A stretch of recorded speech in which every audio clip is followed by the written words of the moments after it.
रात के 2 बज रहे हैं पर मुझे नींद नहीं आ रही। मन बहुत उदास है। एक बार पलटकर पति वीरेन की तरफ देखा तो वो बड़े ही सुकून भरी नींद में सो रहे थे। एक बार तो देखकर मन घृणा से भर गया। पिछले कुछ दिनों में जो कुछ भी घटा है मेरे साथ, उसने मुझे सोचने पर मजबूर कर दिया है।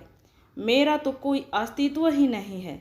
जिसने जैसा चाहा वैसा चलाया और अब जैसा चाह रहे हैं वैसे ही सांचे में ढालने की कोशिश कर रहे हैं, और उसमें मेरे पति का योगदान सबसे ज़्यादा है।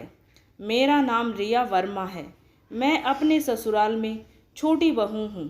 मेरे ससुराल में मेरी सास सरला जी, मेरे पति वीरेन और मैं और हमारा एक बेटा है। अब आते हैं असल मुद्दे पे। दरअसल अभी 1 महीने पहले मेरे पिता का आकस्मिक निधन हो गया। घर में माँ के अलावा कोई नहीं बचा। मैं अपने माता पिता की एक लौती संतान हूँ। मम्मी पापा बताते थे कि मेरे जन्म के 2 साल बाद एक बेटा हुआ था, पर वह 2 दिन से ज़्यादा जी नहीं पाया। इसे अपनी नियति मानकर उन्होंने मेरी परवरिश पर ही ध्यान दिया और दूसरे बच्चे की आस छोड़ दी। खैर, पिताजी की मृत्यु के बाद अब कई फैसले लेने थे। सबसे बड़ा फैसला कि माँ कहाँ रहेगी, क्योंकि माँ अब बिल्कुल अकेली हो चुकी थी। इसलिए मैं उन्हें अकेला छोड़ना नहीं चाहती थी, लेकिन अपनी ससुराल में माँ को लाने को भी तैयार नहीं थी। कारण जब मेरे बेटे ने जन्म लिया था उस समय मेरी माँ यहाँ 1 महीने के लिए आई थी। मेरी सास और मेरे पति ने तो उन्हें नौकरानी ही समझ लिया था। बेचारी मेरी माँ सुबह से रात तक काम में ही लगी रहती थी, पर मजाल है किसी की, दोनों माँ बेटे में से कोई उनकी मदद तो करा दे।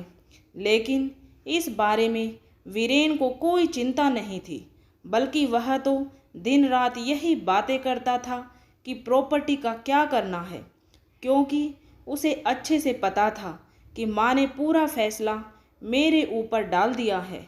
लेकिन मैं तो यह देखकर हैरान थी कि ससुराल में तो मुझे कभी निर्णय लेने नहीं दिया जाता।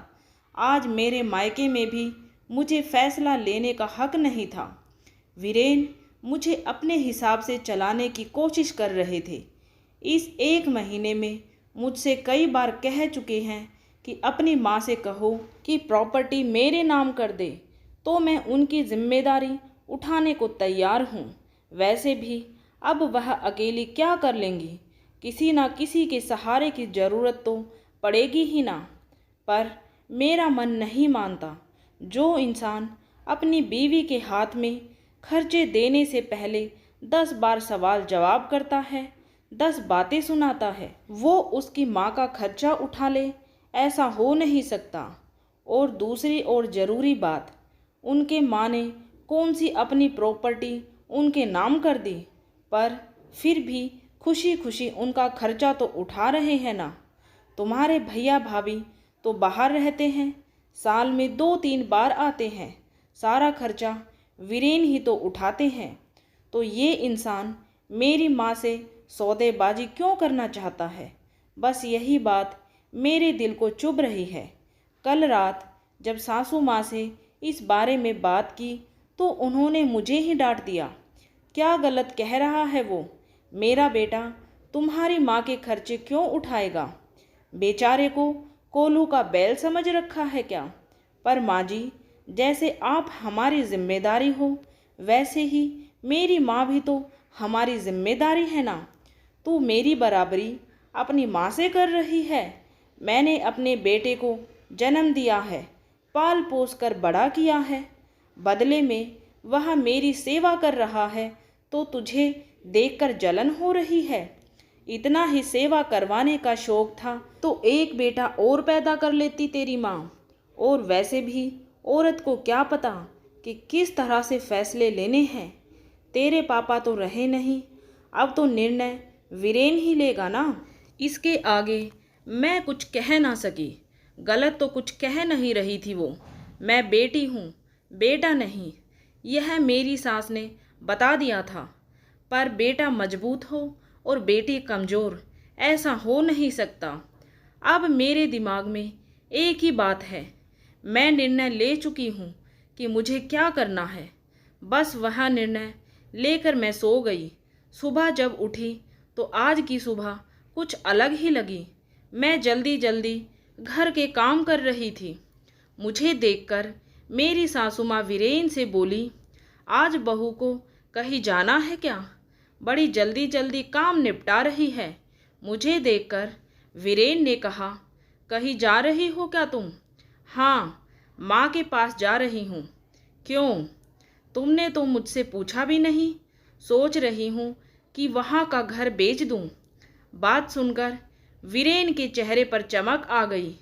इससे पहले कि वीरेन कुछ कहता, मैंने कहा, सोच रही हूँ कि वहाँ की प्रॉपर्टी बेचकर यहाँ माँ के नाम से एक छोटा सा मकान ले लूँ और बाकी पैसे माँ के नाम से अकाउंट में ट्रांसफ़र कर दूँ।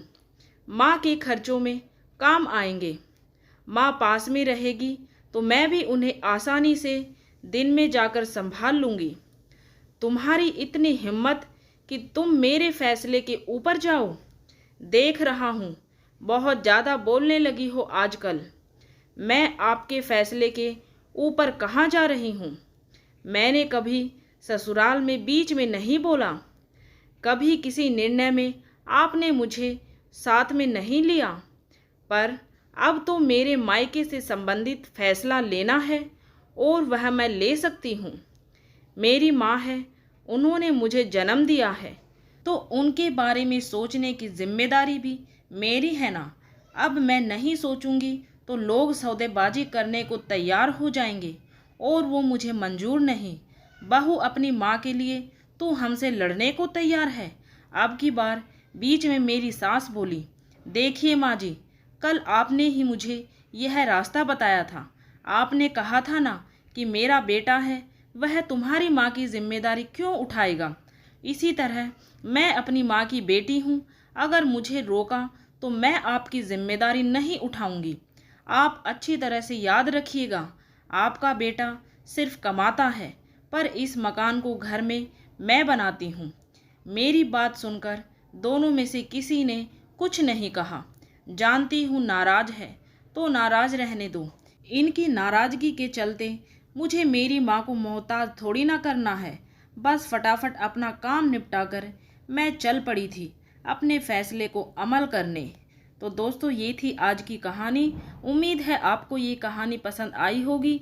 ऐसी ही कहानियाँ सुनने के लिए चैनल को सब्सक्राइब जरूर करें।